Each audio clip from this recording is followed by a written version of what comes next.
What's going on, guys? It's Jake from Code for Fun, and in today's video, I'm going to teach you how to make a brick that will kill anybody who walks on it.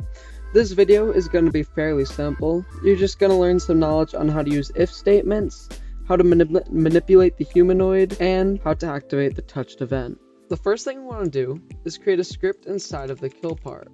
It just has to be a global script, and then we're going to go into it and start our code. First, I'm going to create a variable for the script.parent, and I'm going to call it local brick equals script.parent. Now we'll say script.parent.touched. So when the brick is touched, the touched event will fire, and whatever happens inside of this function will occur.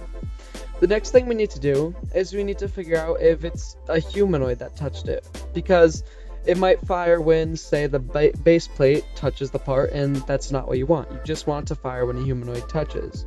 So what we're going to do is we're going to create a parameter called hit. Hit is going to be the part that touches it, or the part that hits it. Now we're going to use an if statement to find a humanoid.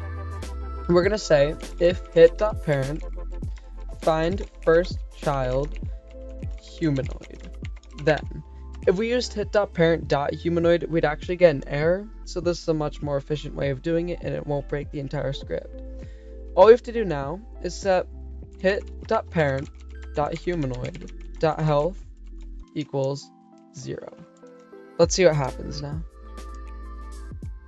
As you can see, when you touch the part, the player dies. I hope you guys enjoyed this short video. I didn't have a ton of time to make a new video, but I'll have some really good videos coming out the next few weeks. I've been working on my ideas and coding a couple. I hope you guys enjoyed this video. I hope you learned from it. Thank you so much for watching, and have a great day. Goodbye.